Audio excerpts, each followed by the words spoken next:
अस्सलामुअलैकुम। Welcome to recipes with family. आज मैं आपके साथ शेयर करने जा रही हूँ सूजी की बर्फ़ी की रेसिपी। बहुत मज़ेदार बनती है और बहुत ही कम बजट में बनने वाली ये बर्फ़ी है और बहुत ही क्विक एंड फास्ट बनने वाली है। तो आइए चलते हैं, जल्दी से रेसिपी स्टार्ट करते हैं। तो यहाँ पर कढ़ाई ले ली है और जनाब चूल्हा हमने ऑन कर दिया है और उसमें डाल रही हूँ मैं 2 चम्मच भरकर देसी घी के और हाफ़ कप मेजरमेंट वाला जो कप है वो उसमें सूजी का ऐड कर रही हूँ। मेजरिंग कप होता है जो आम घर में बेकिंग के लिए यूज़ करते हैं। सूजी ऐड करके हम अच्छे से इसको मिक्स करेंगे। अभी हमने सिर्फ 2 चम्मच देसी घी के ऐड किए हैं और जो हम मिक्स करते जाएंगे तो हम देखेंगे हमें ज़रूरत पड़ेगी तो हम इतना घी आगे मज़ीद डालेंगे, तो वो मैं आपको साथ बताती हूँ। तो यहाँ पर देखें, ये बिल्कुल भी घी इसमें ज़्यादा नहीं है, बहुत जल्दी से ये देखिए खुश्क हो गया है और अभी सूजी जो है वो खुश्क सी लग रही है। तो मैं इसमें 1 चम्मच भर कर घी मज़ीद इसमें ऐड करूँगी, वो भी देसी घी, क्योंकि हलवों और मिठाइयों में देसी घी ऐड करें तो उसकी जो जायका है वो उसको 4 चाँद लग जाते हैं। तो जनाब यहाँ पर देसी घी 1 चम्मच हमने मज़ीद ऐड किया है और अब हम इसकी अच्छे से भुनाई करेंगे। और भुनाई का जो सारा प्रोसेस है वो होगा लो फ्लेम पे। जितना भी लो फ्लेम पे हम हलवे और मिठाइयाँ तैयार करते हैं और अच्छे से भुनाई करते हैं हम, तो मिठाई या हलवा जो भी बनाएं तो वो बहुत ही टेस्टी मज़े का बनता है। कभी भी मीडियम या हाई फ्लेम पे इन चीज़ों को तैयार नहीं करते। तो यहाँ पर लो फ्लेम में हमें तकरीबन 7 से 8 मिनट हो चुके हैं इसको अच्छे से इसकी बुनाई करते, और आप देख रहे हैं साथ साथ कलर चेंज होता जा रहा है।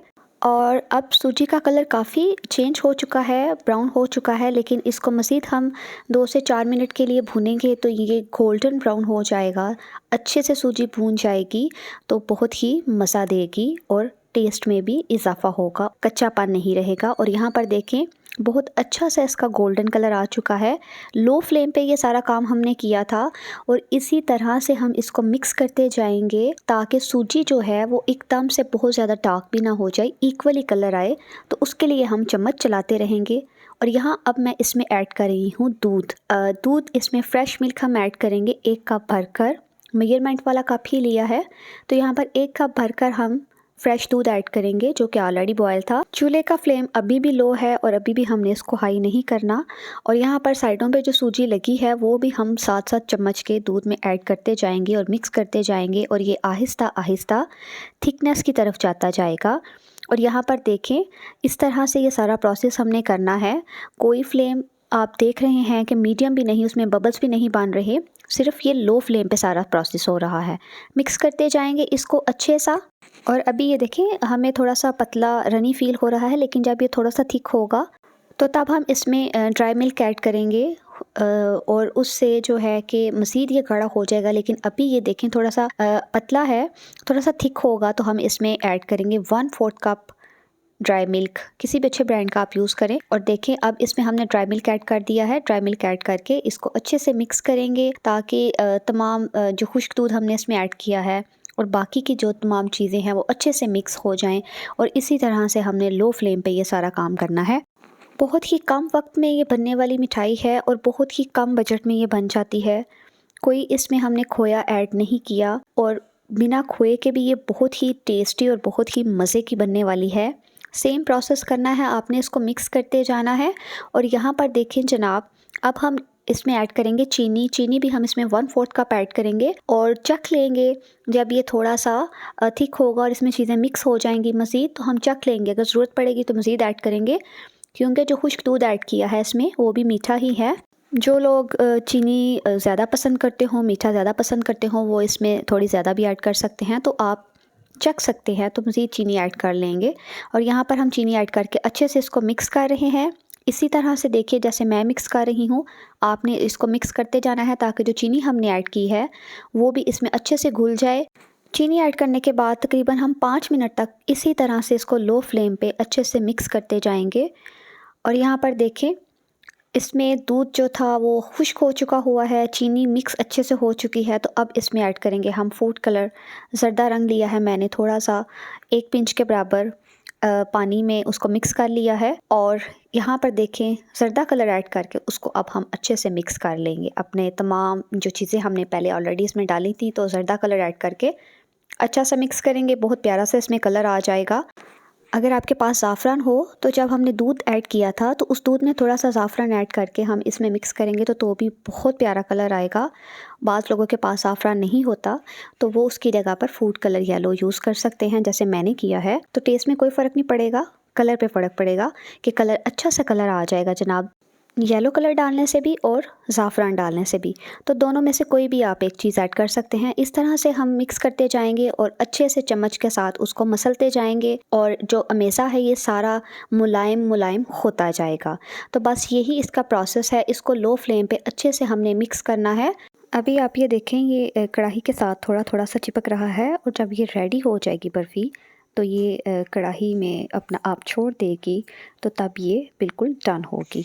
और अब इसमें ऐड कर रही हूँ मैं इलायची, जो कि अच्छे से मैंने थोड़ी सी कूट ली थी और मैंने उसको ऐड किया है। इलायची पाउडर भी ऐड कर सकते हैं, इससे इसकी खुशबू बहुत अच्छी इसमें आएगी, फ्लेवर बहुत अच्छा फ़ील होगा। तो यहाँ पर इलायची मैंने इसमें ऐड की है इस टाइम पे आके, पहले नहीं ऐड करेंगे। अभी हमने जब मैंने आपको बताया है तब ही ऐड करेंगे और इलायची डाल के अच्छा सा मिक्स करते जाएंगे। बस इसको 1 आध मिनट के लिए हम और पकाएंगे, ये थोड़ा हार्ड होता जाएगा। आप फील करेंगे चम्मच के साथ, जब मैं देखो इसको टर्न कर रही हूँ तो ये बिल्कुल हार्ड हो रहा है और अब ये काफ़ी थिक हो चुका है जैसे हमें चाहिए था। ये देखें, ये काफ़ी हार्ड हो चुका है। तो बस एक्जैक्ट और परफेक्ट ये रेडी हो चुका है।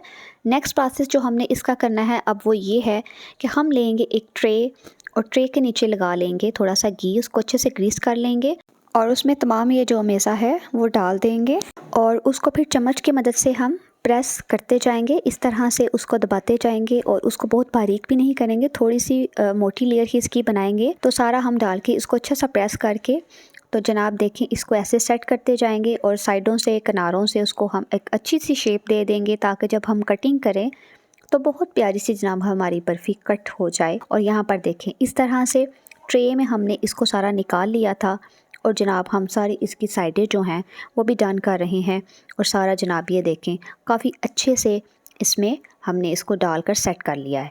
तो नेक्स्ट हम अब क्या करेंगे, इसके ऊपर डालेंगे कुछ ड्राई फ्रूट्स, बादाम और पिस्ते मैंने बिल्कुल बारीक करके इस पर ऐड किए हैं। आप जैसा पसंद करते हो, कोकोनट पसंद करते हो तो भी इसमें ऐड कर सकते हैं। और अब तमाम चीज़ें ऐड करके इसको हमने रखा था तकरीबन हाफ़ आवर के लिए, इसको रेस्ट दी थी ताकि अच्छे से इसकी हम कटिंग कर लें।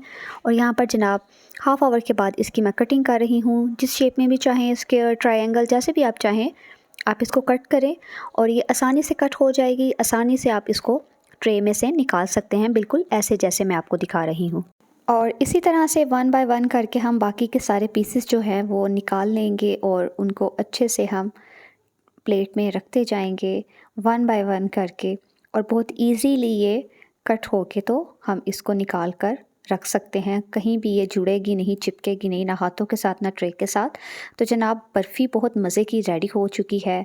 मज़ीद इसमें हम बादाम और पिस्ता ऐड कर रहे हैं और आपको दिखा रहे हैं इसकी लुक। जी, तो आई होप आज की रेसिपी भी आपको बहुत पसंद आएगी। अपना फीडबैक दीजिएगा, तो में याद रखिएगा। मिलते हैं एक नई रेसिपी में, तब तक के लिए अल्लाह हाफिज़।